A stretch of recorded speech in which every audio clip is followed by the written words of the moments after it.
Quetzalcoatl's ziggurat, Great Spirit's Dreamcatcher, and Biamy's paint. Frustrated with not understanding what he's looking at, Noah feels a welling anger. He imagines the masks mocking him, watching, whispering, listening. Oh, Minerva, you just had to make life complicated. I bet you're proud you were never caught. The Titans must be partying, drunk in Ashton, without a care in the world. We mortals are doing great. Sure, the planet is dying, we nuke each other, nature's inevitable plagues could wipe us out, but at least the 7 creatures of darkness are locked up. It's probably all you cared about, energy and darkness.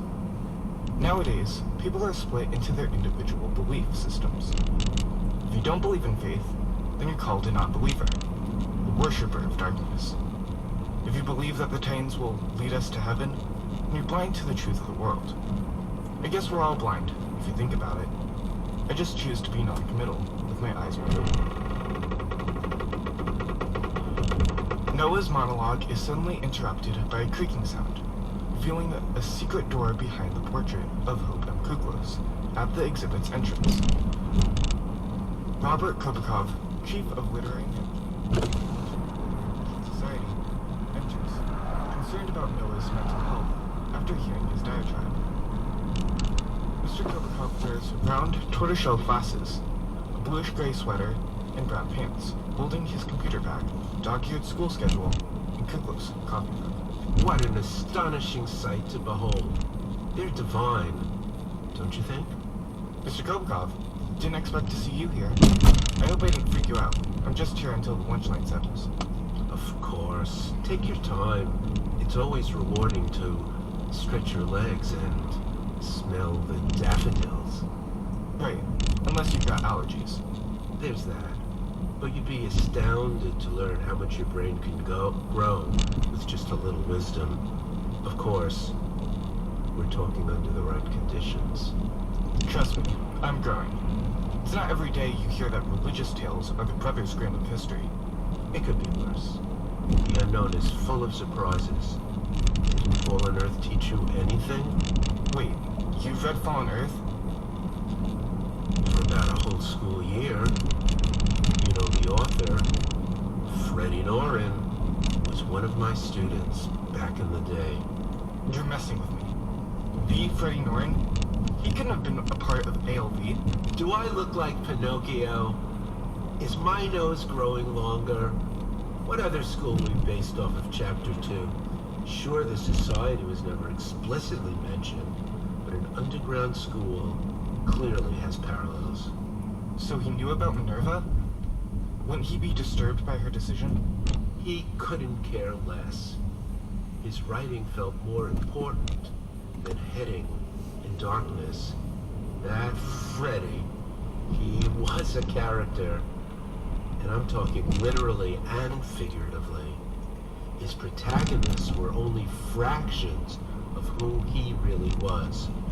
Call it self-centered or pure genius. It's anyone's guess.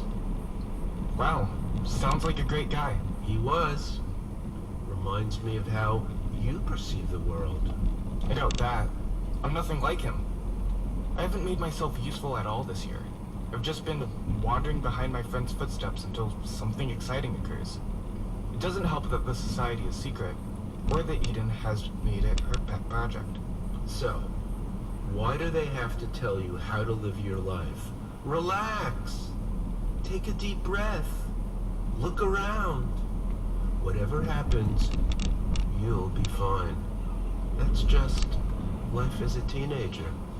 Do you really think so? Of course. I should know. As hard as it is to believe, I too was once a teenager. It's not every day you meet someone with a writer's mind. After all, I started my first job at the post office, taking the mail truck for a joyride, and accidentally crashed into Mr. Henry's car. I told him my reason, that my money situation wasn't that good. So I decided to drive off to see the world. Obviously, he saw my bluff. but we looked past it enough to see my potential in ALV. I'd eventually take the next step in becoming a New York Times best-selling author. That was you? Eleanor told me that story as a driver's ed tip. Yeah. I kind of got carried away as a rebel high schooler. Life's a bunch of speed bumps. And of course, speed limits. Someday, you're eventually gonna crash. Yet, it's fundamental in life to hit the brakes at a stoplight. Same thing with the unknown.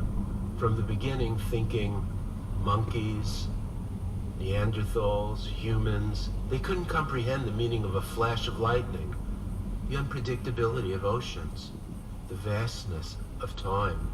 It was the Titans who made sense of all these things, and over time provided insight into the greatest unexplainable unknown: death. So if the Titans already know the endpoint of the apocalypse, why is there a need for meaning in life? Oh, the classic inquiry. The way I view it is, the Titans created us from all our questions, and we created the Titans from all our answers. Then why do we call them gods if we were on equal footing? Excellent question. Consider this. If Minerva's story is true, then it means that humans and Titans derive from fragments of Gaia. And if Gaia was the product of pure energy, it begs the question, who created Gaia? Along with energy and darkness. Does energy and darkness exist, or was it one person's perception of good and evil? Ashton's heaven, or the abyss's hell? Hard to wrap your head around it all. That's the point. It's we writers, philosophers, musicians, artists who try and make sense of it all. You think I got a chance? I'll let you sleep on it, but if Dante could, then so can you. Eden opens the door, interrupting the inspiring minds to deliver Noah his lunch. Mr. Kopikov notices, backing up toward the door to leave. We'll speak soon, Noah. That Mr. Kopikov? He never leaves his office. Or the school, for that matter. It's no big deal. He just explained the art and mind of Miss Kuklos. Yeah, I could tell. Let's get out of here. This place gives me the creeps. Eden's shaking hand delivers Noah his lunch. The windows aren't open, but a sudden chill crawls up Eden's spine, giving a paranoid sense of concern. Noah unzips his bag to secure his lunch card, but stops in confusion, the open backpack revealing beneath his neck. What do you think you're doing? Noah doesn't respond. The two simultaneously look over at the gallery's case, from which the mask was clearly taken. Grabbing it from Noah, Eden attempts to return it to the rightful place. How is it locked? This isn't funny, Noah. It's just a stupid fairy tale. That's all that it is. Put it back now before we get in trouble. I never touched it. You saw me standing with Mr. Kopikov. You think I'd waste an opportunity like that? Fine. Just hide it in your bag. I'm sure Mr. Oranio will have the key. Eden passes the mask to Noah, her sweaty palms loosening the feathers from its surface. Don't be a headless chicken. Help me pick up some of these feathers. Unresponsive, Noah peered through the mask, watching through Minerva's eyes. Weight crushed his shoulders, stomach twisted, a pounding migraine pulsating in the back of his head. In the midst of chaos, his hands lifting the mask against his face as he tightened its straps. Hey, stop fooling around. Look, we're both hungry and clearly tired. No one will notice that antique's missing. Oh, relax, Eden. I'm just goofing. Can't you live a little? This thing would be rotting if it was really an artifact from ancient times. You're coughing. Get that thing off before it suffocates you. Why? You scared of a little owl? It's just dust.